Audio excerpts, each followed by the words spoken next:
Good morning, good afternoon, good evening. Welcome to BWTM Sports. It's boxing. It's red alert time. It's Josh Taylor versus Ohara Davies. Big fight. One of the fights of the year. One of the fights that boxing fans want. And one of the fights for me that promoters haven't got in the middle of and said, "Oh, we'll wait until they get to they both get world titles and they'll fight one another." That clearly isn't the case here. Just Taylor's people obviously feel, and Cyclone Promotions feel, there's an opportunity to take not only the WBC title off of Ohara Davies, but also the world rankings, gets him into the top 10. Taylor obviously holds the Commonwealth title. I think it's a great fight and to look forward to. So we're going to do the breakdowns. Before we do the breakdowns, for people who don't know about a bit more background about Josh Taylor and Ohara Davies, I will do that first and foremost because I appreciate there are people from around the world that tune in and watch these videos. Again, thank you so much for tuning in to BWTM Sports. We appreciate you. Don't forget to hit that subscribe button and tell others about the show. Okay, so we'll talk first about Ohara Davies. Ohara Davies was born in February 1992. He's a British professional boxer. He is a light welterweight who is trained by Tony Sims. He's the current WBC silver champion. He was also the former English super lightweight champion. As in 2017, he was ranked in the top 10 in the world by both the WBC and the IBF. So you can see that there's points for as to why Taylor's team would want to fight him. Nickname is Two Tanks. He fights between lightweight and light welterweight. His height is 5'7", reach 6'69" inches. Nationality British. They said he's born in London. He is from Hackney, same place as myself in London. I've never met Ohara Davies, but I've heard much about Ohara Davies. We never actually crossed paths because I know there was a gentleman who may tune in and watches Apollo James Jackson. He told me about Ohara Davies for years. He told me how good Ohara Davies was. He told me when he was in Haringey Cup and talked about this guy, Ohara Davies, is going to do big things. Well, this is the opportunity for Ohara Davies to do big things. He's done big things so far in his career. I will point out now at this point, while I talk about Ohara Davies, and people say, well, he's a loudmouth, he's not good for boxing, and he's arrogant, and he's this and that. Let's understand something. I think there are people in boxing today that don't know what they want in boxing. If a guy doesn't talk and speak out, he shouldn't get world title fights. And if a guy speaks out and speaks his mind and he's straightforward and as overt, he's flashy, he's arrogant, he should get knocked out. So, when you listen to a lot of people in boxing, they don't know their left foot from the right foot. They don't understand what the purpose of what a person is doing. But yet, at the same time, they will say, well, Ohara Davies is this and Ohara Davies is that, and Ohara Davies shouldn't say this and he shouldn't behave this way. But yet, they're the same people that clap in and supporting Conor McGregor in all the statements that he's making. So you see that there's a bias there, and it's very funny that a person would spend more time clapping and supporting a UFC fighter than they will support their own person in the sport of boxing. This is one of the sports problems in the sport of boxing today. The people not knowing what they want, and let's be honest, it's not Josh Taylor selling this fight, it's Ohara Davies selling his fight. His mouth, his brash, his if Ohara Davies was very quiet and softly spoken, closed mouths don't get fed. So he's taking an approach, well, you know what, I'm going to be brash, I'm going to be this, I'm going to be that. I'm not going to follow Floyd Mayweather's approach. And it's okay, you can laugh and say, well, yeah, he's looking at Floyd Mayweather. He might not be as good a fighter, he may never be as good a fighter as Floyd Mayweather, but what a blueprint to follow in terms of getting paid. So I'm all for Ohara Davies, I'm all for what he says. I also don't agree with this fact that people in the audience, friends and fans, or particularly friends that like to verbalize and have their opinion, I think people like this should not be allowed in boxing press conferences, in my personal opinion, because they don't offer anything constructive to the sport. Secondly, they don't fight themselves, and I feel that they just bout out abuse like that, and I think it's unnecessary. And so the camera, they should pay no attention to people like that are in the sport of boxing. It kind of brings the level of boxing down, and I think the focus should be on the fighters, the promoter, the manager, the trainer. Yeah, let's hear from them. Let's not hear about from Joe in the back blowing off. He's not a reporter or a journalist or a cameraman. He's none of that. But you hear Joe in the back having a comment, and the focus is all Joe in the back. So as much as it might be comical, my focus for me, I want to see what the fighters are doing. I don't care about Joe Blow in the back. So that's one thing I don't like about the sport of boxing, that people are coming out. If it's a fighter, don't get me wrong. If it's somebody who's competing in the sport and in the weight class and potentially could have a fight, oh yeah, please, by all means, get up, say what you have to say, especially if you're like someone like Rigondeaux, who's constantly getting blocked out of about with the best big guys. So I think that makes sense. But Joe Blow in the back, who's like over 500 pounds, hasn't been even in a boxing gym, has no intention to get himself in shape. It's just as bad as a keyboard warrior. Joe Blow turned up to these press conferences, and the emphasis of the press conference being on them. It's not important. Oh, I'll fight you. You're great. I'm not interested in that. It's a professional sport. It should be kept professional, and people like that should not be allowed. I don't care if they're relatives, friends. Do what you got to do. Your friend, your relative, support, but keep your mouth shut. That's my personal opinion on it. And that's not just one incident. That's just a common trend that's happening. It's only a matter of time before we have a fighter in a press conference kicking off with a fan who shouldn't even be in the audience, kicking off and fighting. And that is just, that I can see it happening next. So it needs to be cut out in the sport of boxing. Joe Blow having his say. It's bad enough them on social media. It's terrible seeing them in press conferences. Again, I repeat, fighters doing it, not a problem. But when Joe Blow is doing it, who is not a professional fighter, who has no intention of getting in the ring and fighting, he needs to keep his mouth shut and just watch the proceedings of the two fighters and let them speak, and let the promoters speak, and let the trainers speak. That's it. I'm not interested in hearing from his mate or his mate's mate or his cousin or his dad. I'm not interested in that. I want to hear what the fighters have got to say. So, is Ohara Davies good for boxing? Yes, he's good for boxing because he's another personality, and it's personalities that are sadly lacking in the sport of boxing. And I will say, the UFC have got fighters, they've got characters, they've got personalities. That's why they sell. The reason why Conor McGregor can jump from the UFC to MMA, from UFC to boxing, is because of personality. Yeah, the boy can fight, but how many other people in the UFC can fight? It's personality. It's his mouth. It's what he says. He's an intellectual guy. It's what he says. So don't be there slamming Ohara Davies for what he's saying, and for what he's saying and being the way that he is and being different. And then in the same sense, clapping and saying, well, fantastic to Conor McGregor. He don't go. So let the poor boy, let him get on what he's got to do and say what he's got to say. Okay, so we talked about Ohara Davies. Now let's talk about Josh Taylor. As we know, he's trained by Shane McGuigan. Josh Taylor, born 2nd of January 1991, a Scottish professional boxer.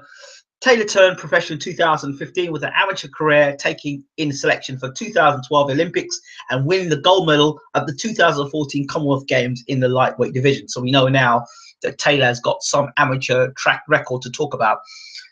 Taylor was a junior taekwondo champion and turned boxing at 15 under coach Terry McCormack of Lockend ABC in Edinburgh. Taylor won a silver medal in the 2010 Commonwealth Games in Delhi, where he was beaten by Tom Stalker in the lightweight final, 11-3, following the European qualifying event in Trabzon, Turkey. The ACB Lockend boxer qualified for the 2012 Summer Olympics in London, losing to number 2 seed Domenico Valencia. Taylor became the first lightweight Scottish boxer to qualify for the Olympics since Dick Taggart, who won the gold medal in Melbourne in 1956. And and a bronze in Rome the following games. He reached the Commonwealth Games final again in 2014, this time at light welterweight. Taylor won the gold medal, defeating Jonas of Namibia in the final. Taylor's representing the British Lionhearts in the World Series boxing. Taylor started his professional career in June 2015, signing with Barry McGuigan Cyclone Promotions, and he's trained by Shane McGuigan. Taylor had his debut in July 2015. Okay, so we look at Taylor now. His name is the Tartan Tornado. He fights between welterweight and light welterweight. His height is 5'10", 69.5-inch reach. He's British, of course. 26 years old, southpaw. Record of 9 fights, 9 wins, 8 by KO. So you've got your little background about Ohara Davies, your little background about Josh Taylor. Josh Taylor, of course, he hasn't got the vocal cords of Ohara Davies or the banter, but he has got what Ohara Davies doesn't have, is a background of boxing from very young, an amateur fighter who has fought, he's fought within Europe, trying to represent at the Olympics. So he's had a far more decorated amateur career, and he's the current Commonwealth champion. So when you look at when you put the two fighters together, Ohara Davies has done well for himself. Where he's come from, no amateur like to talk about, and then turn pro and do what he's done for himself so far. Now, I don't know if this fight is, Ohara Davies being thrown under the bus to fight Josh Taylor, or this is a fight where Ohara Davies has talked so much that as a promoter said, you know what, okay, you think yourself good, let's see what you can do. Here's your opportunity. So I've got Adam Scott that's just tuned in. Shout out to Adam Scott. Adam says, Ingram, I was more impressed with Ohara beating Scarpa than Derry Matthews. The guy lost every round and didn't lay a glove on him. If you're difficult to hit, that's very important boxing. It is indeed. The Scarpa fight was good. A lot of people slammed the Ohara Davies of going 12 rounds. For me, it's a learning fight. There are a lot of people who talk and don't know a jack squat about boxing. They think that if you don't knock a person out in the first 3 rounds, then you can't fight. That's not true. Going 12 rounds shows you can go the distance. It shows that, it shows you over a duration of 12 rounds, 36 minutes, where you have to show different elements to the game. You can't be throwing the same punches all the fight. You've got to throw different punches, different speed, different timing, looking, counter punching, showing a different repertoire of what you can do. So it's very, very important for someone like Ohara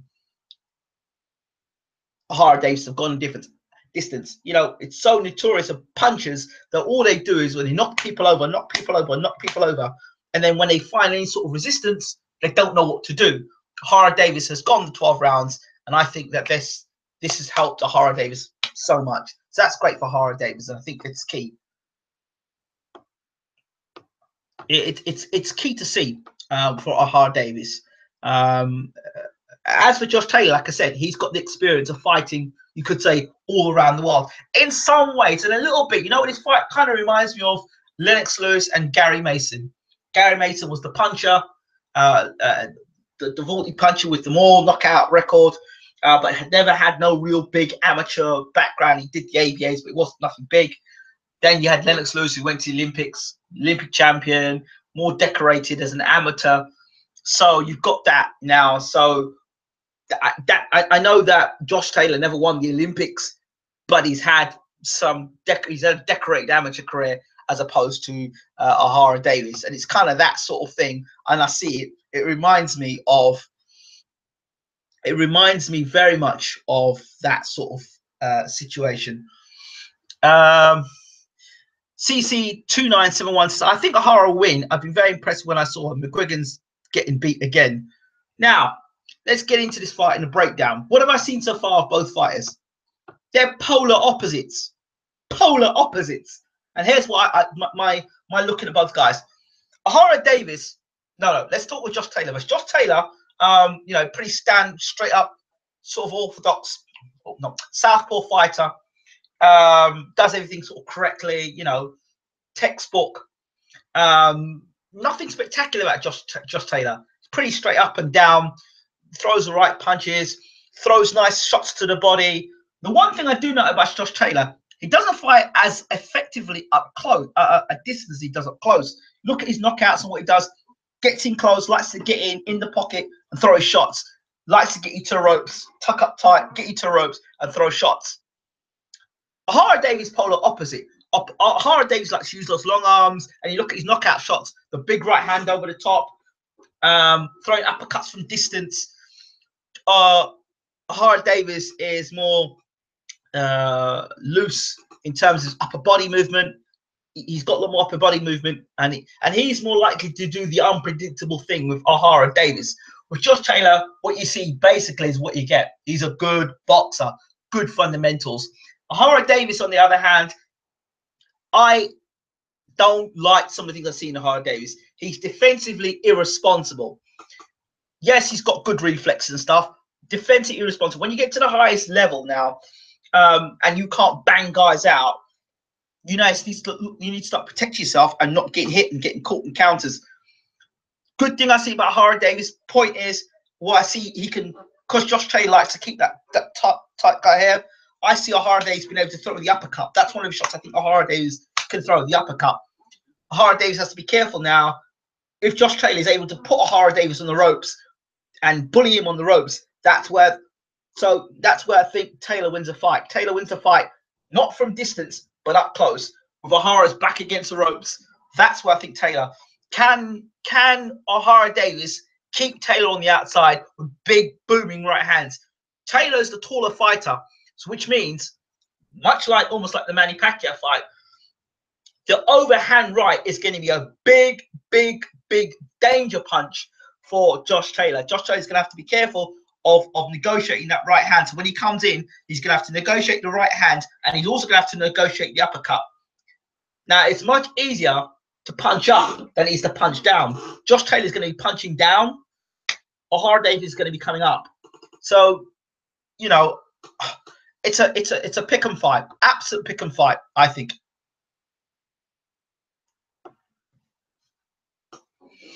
Josh Taylor is used to smacking around a lot of ordinary fighters. Ohara is not going to Joe Gallagher him. I think Ohara Davies is going to make a mess of Josh Taylor. In the Derry Matthews fight, I could see Ohara can fight on the back foot, and hand speed is elite. Ohara by TKO. I got Ohara Davies by unanimous decision. Mr. Boxing Today, great to see you in the room. It all there's a lot of things that depended here because for both fighters. I heard something Tony Sims said, and I wish he never said it, and it's probably one of the most cringeworthy things I've heard. He said, Ohara Davies hits as hard as Julius Jackson. Now, I've spoken to Julius Jackson live quite a few times. I'm very close with his family. Julian Jackson, the big punch in Julian Jackson. I think, unless you've taken Julian Jackson on the pads, I don't understand how you can compare a guy that has fought at the highest level, fought the best fighters in the world, compared to a guy who's just starting out his career. Let's be honest. Ohara Davies is a baby in comparison to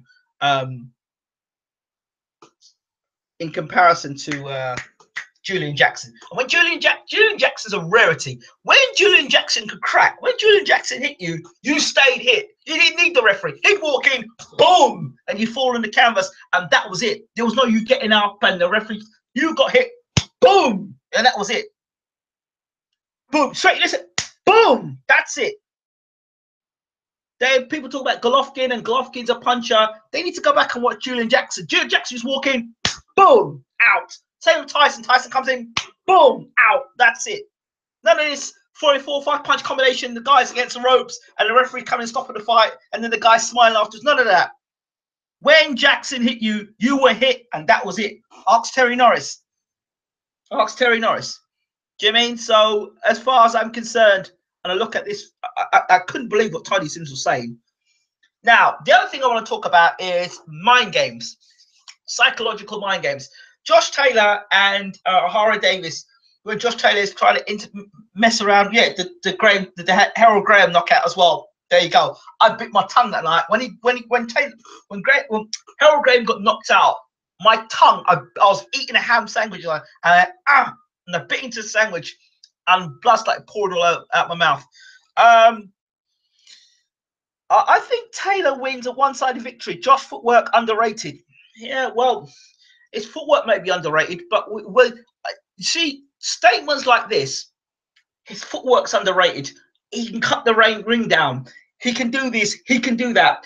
We know what he can do with the level of opposition he's fought so far.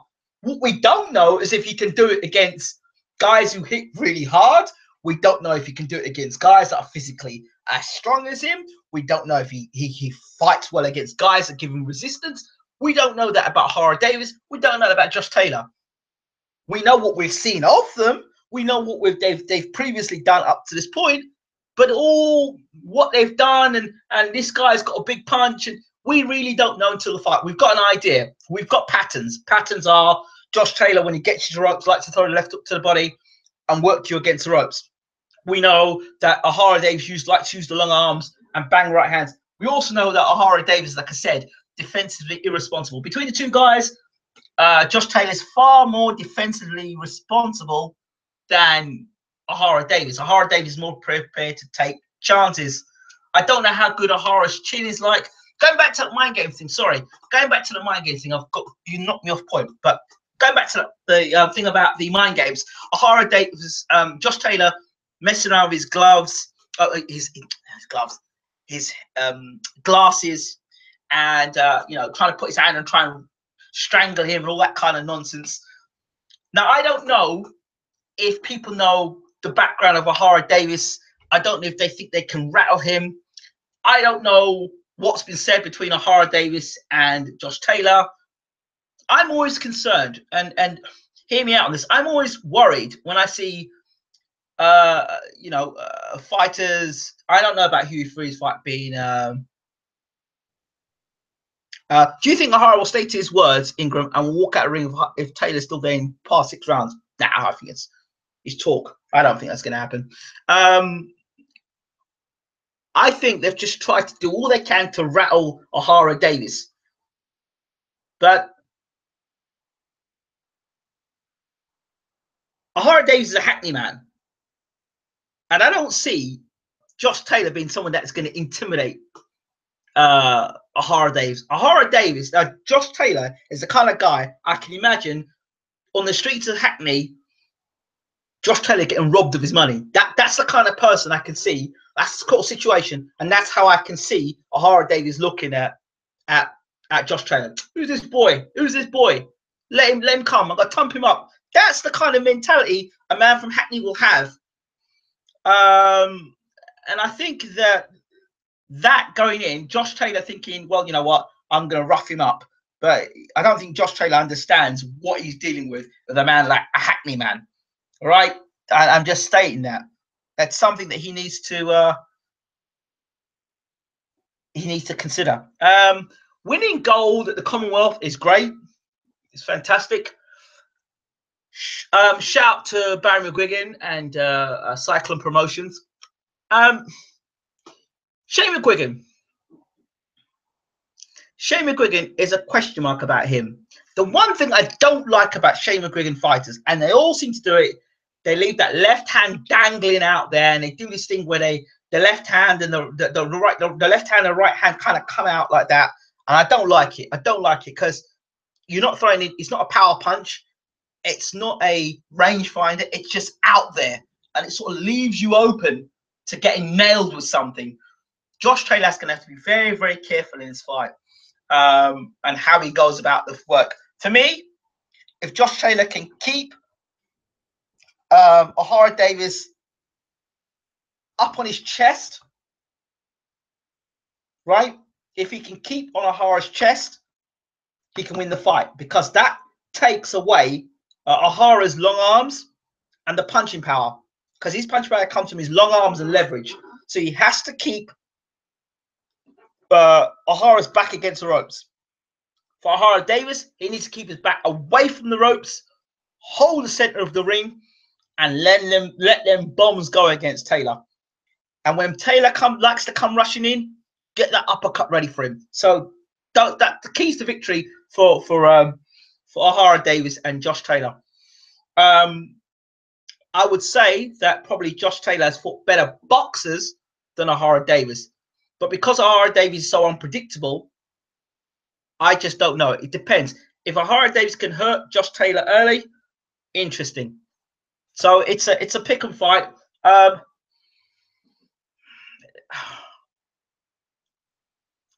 We will see a one-sided beatdown. Let the best man be in. No one like Shane McGuigan.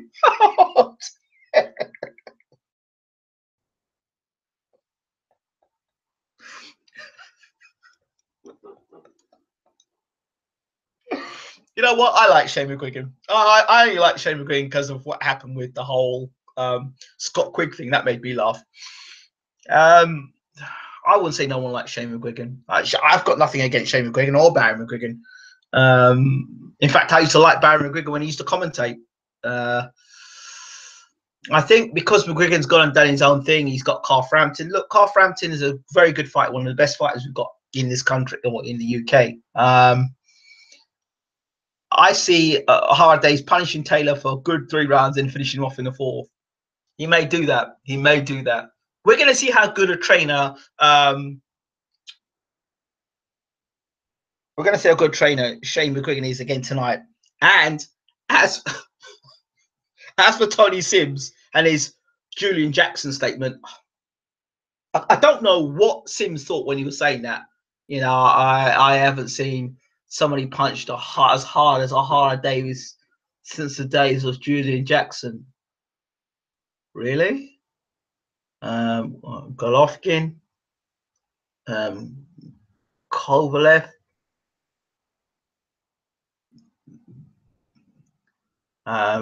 There's a few fighters around that can punch. Deontay Wilder. Yeah, so there's been a lot of fighters around since the time that can punch. Canelo. That actually are punchers. Why McLennan? Yeah. Why would you even say that? Why Julian Jackson? All the punches you talk about, Julian Jackson. I don't see it personally. I don't. And I'll be brutally honest about Ohara Davies. I don't like his style. I really don't like his style. But if it works for him, great. I don't like it because it seems disjointed. He seems disjointed, and he almost seems like his arms are too long for his body when he fights. Ingram, who do you think is a good test next for the winner of this fight? What big name? Ricky Burns? Super lightweight? Yeah, Ricky Burns? Maybe? Agree. Yeah, he just seems. Do you remember that show? You remember the Fantastic Four? And you had the guy had long arms. What's his name? Mr. Fantastic with the long arms. He just seems he doesn't seem fluid. He just seems really uncoordinated and ganglion and just very. I don't. You know, there's certain fighters you watch certain fighters fight, and you think I can feel his rhythm. I can feel he put his punch together. I can feel all that. He just seems totally disjointed. And guess what? I mean, if he's disjointed like that, if you don't like Ohara Davies style, you must hate Deontay. Yeah, exactly. Yeah, he's another one. Wilder style, very disjointed. They generate a lot of power, but I don't like watching the it's disjointedness about it all. Davis is cringy and massive clown. Taylor will smash him. Now, this thing about I've mentioned this early on about Josh Taylor, Ohara Davies. Boxing fans don't know what they want. They will sit there and they will slam Ohara Davies, right, and say, "Oh, he talks shit and he does this and he does that." But the same people will turn and say, "Go on, Conor. Go on, Conor. Go on, Conor McGregor. Yeah, McGregor. Go on." What are you doing? Another guy chatting shit in another sport, it's acceptable. It's acceptable for your fighter that you like to chat shit. It's okay. but it's not acceptable for a fight you don't like to chat shit. That don't make no sense to me. It never made any sense to me. Look, people that chat shit generate and they make fights happen. Wendy Gale and Groves, you can't depend on Groves to sell out a show. Gale was the one who made the show happen because he started talking all that crap. That's what makes a fight happen. Do you mean chat shit, back it up? Well, he's done it so far. He's done it so far, and he's taken this fight. And I also have to say that he's taking this fight, he's making this fight happen, and people are not tuning in to see Josh Taylor. Don't be deluded. People are not tuning in to see Josh Taylor. People are tuning in to see either Ohara Davies knock Josh Taylor out or get knocked out. That's what they're tuning for. It's like Chris Eubank. It was like Chris Eubank. It was like Prince Naseem Hamed. All these people talk about, oh, Naseem was such a great fighter, and he was so exciting, and he talked a lot of shit, but he backed it up. If Ohara Davies can back it up, and he can chat shit, and he can knock Taylor out, this boy, I tell him, go to America. He'll be loved more in America than he will in the UK, because UK, the people don't understand what they want. If a guy don't chat shit, he's boring, and that's the reason why he don't sell tickets.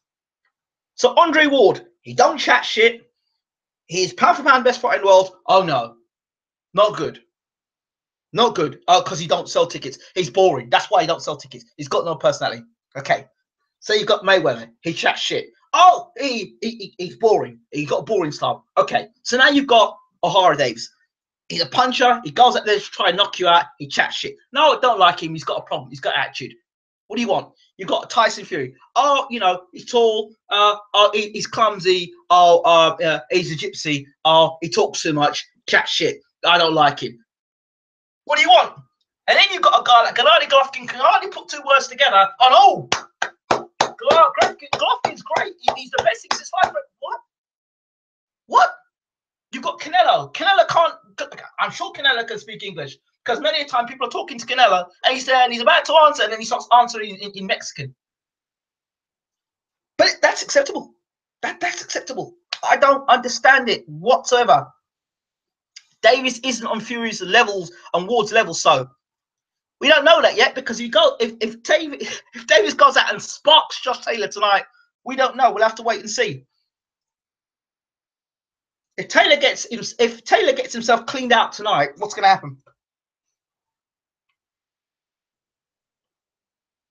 Yeah, so a lot of you who say, oh, you know, he talks so much, talking rubbish, as Dillian White would say. You think about it. Why do you tune into interviews and watch these guys talk? You know, I'm looking forward to this fight. It's a really good fight for me, and I'm looking forward to beating him. You know, the training camp's been going very well, and you know, nobody wants to hear that. People want to hear people talking crap. People want to hear people being called out so they can get stirred up and get ready for a fight. But that's what they want. People love Kovalev because Kovalev was chatting his shit and doing some really stupid things. People wanted that. People want a reason to like or hate a fighter. People want you to build a story. That's what it's about. That's what it's about. I mean, and think this out. McGregor and Mayweather. How the hell has that fight been made? It certainly isn't made on the strength of McGregor's boxing ability. So what's the fight made on? It's made on that. Give me Floyd Mayweather, I'll do this. Give me Floyd, I'll do that, I'll do this. He has no right. He has no right. He hasn't even got he hasn't got no certification or qualification to be called out Floyd Mayweather. He hasn't even had a professional boxing bout. Zero. Zero and zero. Nothing. Niente, as they say in Italy. Niente. Nothing. He hasn't even got the qualification to be calling out Floyd Mayweather, who's 49-0. All right? He hasn't even had a professional fight. How's he got there? Chatting shit. And I don't think McGregor's on the same level as Floyd Mayweather. So let's go there on that. So we are not tuning in to the press conference of Floyd Mayweather versus McGregor because of the fact that they are both professional fighters. We're tuning in to listen to the crap being spoken. That's what we're tuning in for. So, you know, as far as I'm concerned, what if Davies gets iced? Will Fastcast still back him? Well, if he gets iced, well, I don't know. I think at the end of the day, the other thing is, if either of them lose the fight, I don't care. Do you know why? Because they both got it on. This mentality of if they lose a fight, that's the end of their careers. That's a reason why big fights are not happening today. So if you want two fighters to fight together and they're not happening, blame yourself for that. Why? Because the mentality you've taken is, well, if he gets beat, then it's the end of his career. Rigondeaux and what's his name? Lomachenko, the greatest fighter that ever lived. I don't subscribe to that, but some people do. Right? Lomachenko and Rigondeaux. Oh, don't take that fight, because if Rigondeaux loses, if Lomachenko loses that fight, that's the end of his career. Instead, we could have been seeing a single fight. So I don't understand it, people. I don't get it. I don't get it. But anyway, let's say what people are saying in the room. I've said my piece. England, I've got a feeling this is going to be a copy of Gervonta Davis versus Walsh, and Ohara being respected more after this win. Can see Ohara winning in the same way how Walsh got stopped. If Davis gets iced, will Fastcast still back him? Can't wait for Mayweather versus McGregor, says Mr. Boxing Today. LMO laughs it out. Of course, I can't wait for it either. Yeah, can't wait for Dillian White comes to the States. Love his IFL videos. As long as Davis throws plenty of uppercuts, he'll win. I kind of want McGregor to win, but he won't. Now, why? I don't get this. The UFC, if a boxer came into the UFC, there is no UFC fan that's going to say, oh, I really want that boxer to win. They're going to say, I hope that UFC man kicks his ass. But with boxing, because we a bit silly. Yeah, UFC guy's going to come and fight our best. Yeah, I hope he beats him, you know. I really hope he beats him. You don't want McGregor beating Floyd Mayweather, because guess what? If he beats Floyd Mayweather, all your fighters, Pacquiao, Canelo, Guerrero, and the list goes on and on and on, you've got to look at them and think, hey, maybe McGregor can beat them too. You don't want that. What do you think, Ingram? Can you see Ohara doing what Gervonta Davis did? If Ohara Davies punches as hard as Tony Sims says, then this fight shouldn't go a couple of rounds because he hits that hard. But McGregor's got zero chance. I won't pick him against Frankie Gavi, no joke.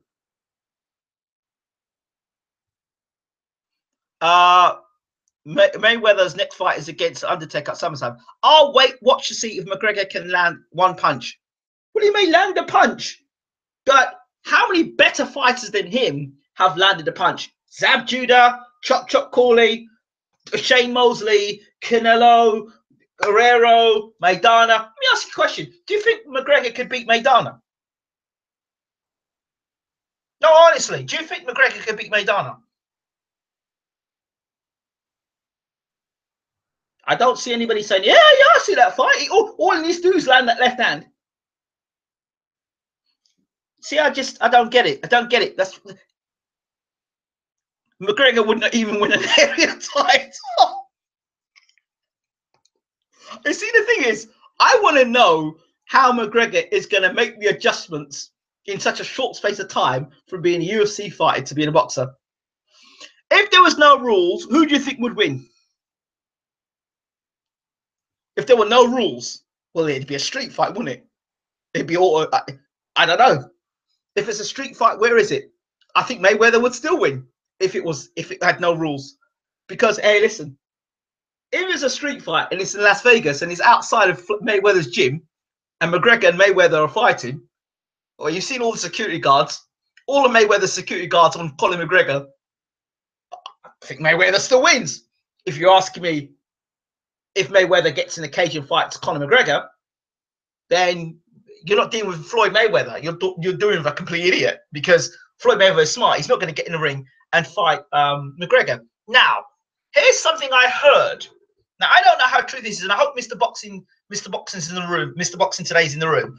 Mr. Boxing Today, I heard, I don't know how true it is, but I heard a rumor that Floyd Mayweather opponents are given gloves that are non-puncher's gloves, and they've got lots of foam in them, i.e. Maidana, and that's part of the contract.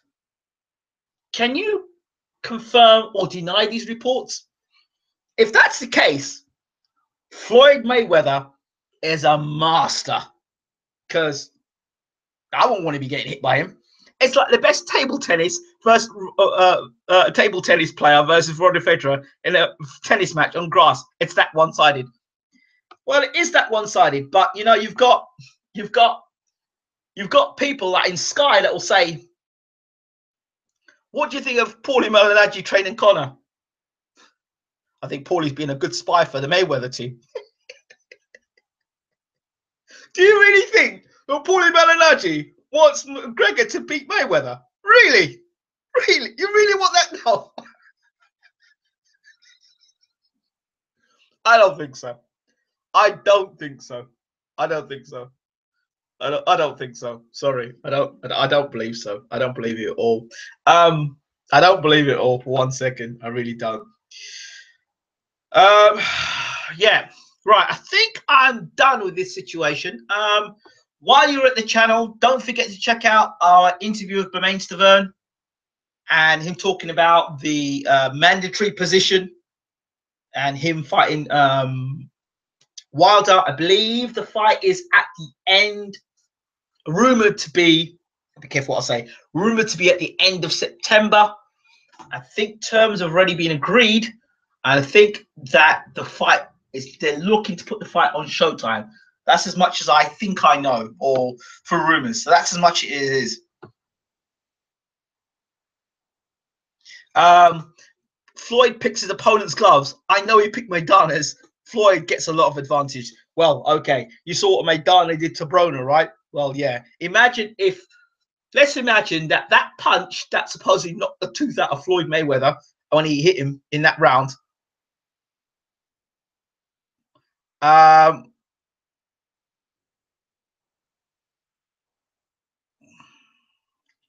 What was I saying? Yeah. Imagine if Maidana got hit with Floyd got hit with that same Maidana punch with Reyes puncher's gloves.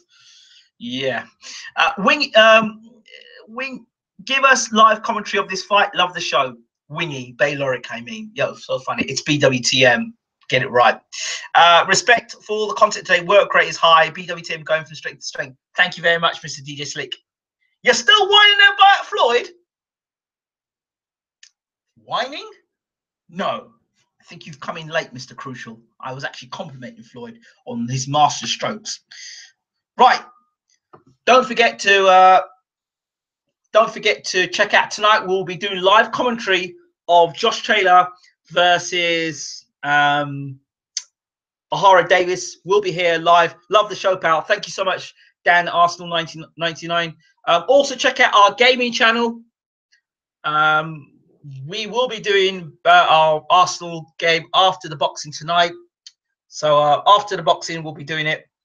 Who wins the super middleweight tournament? God knows. I don't know. I don't know. But I will have this final comment. I just want to put this in, slip this in before I go. I remembered about 6 months ago, the best cruiserweight in the world with the green belt was Tony Bellew. That was about 6 months ago. And he said, I am the best cruiserweight in the world. I am the best. It's as simple as that. You go back and spool the tape before he fought David Haye. Okay? There is now a cruiserweight tournament. If I were Tony Bellew, I know he don't want any of that work, but that's where he needs to be. He needs to be in that tournament. He needs to be in that tournament because not only would he be a representative of the UK, you know, he is the best cruiserweight in the world. Well, he should be fighting Usyk and Breedis and Huck. There's some bad men in that tournament. Some real bad men in that tournament. Listen, that's a bad man's tournament. That's what you call a bad man's tournament. And ain't nobody's old or over the hill, or the only one's probably there is by Huck. But that cruiserweight tournament is a bad man's tournament. That's a bad man's tournament, and someone is getting hurt in that tournament because there's gonna be some brutal knockouts in that tournament as well. O'Brien, brand. I expired in 2010. Hometown kid from my neck of the woods. Okay, looking forward to seeing that. I think then people will realize just how difficult it was for Andre Ward when he was part of the tournament. Belly just wants big money fights. He's not interested in fighting top cruiserweights because there's no money in it. Yeah, that's a nice way out for Tony Bellew to get out of, but that isn't actually. Well, he said he was the best cruiserweight in the world. Usyk's fighting that tournament. I don't think Usyk wins the tournament. Actually, I think he gets beaten in the tournament. I don't think he wins the tournament. Because I don't think the people guiding Usyk are knowledgeable enough to guide him and move him through the difficult times he's going to be having. I think it's all good when he's going to be on top, but I think it's going to fall apart. That's what I think. But we'll wait and see. I wish Usyk and all the cruiserweights the best. It's a tremendous tournament to look forward to. And it's a middleweight tournament as well. So glad to see George Grover's taking part in that. Don't forget to check out our gaming channel, BWTM Gaming, down in the description box. Click that, hit the subscribe button, and also BWTM News and Entertainment. This has been BWTM Sports. We'll see you for Josh Taylor against Ohara Davies. It's going to be a good one. Thanks for watching. Shout out to everybody in the room, and we'll see you soon. Take care.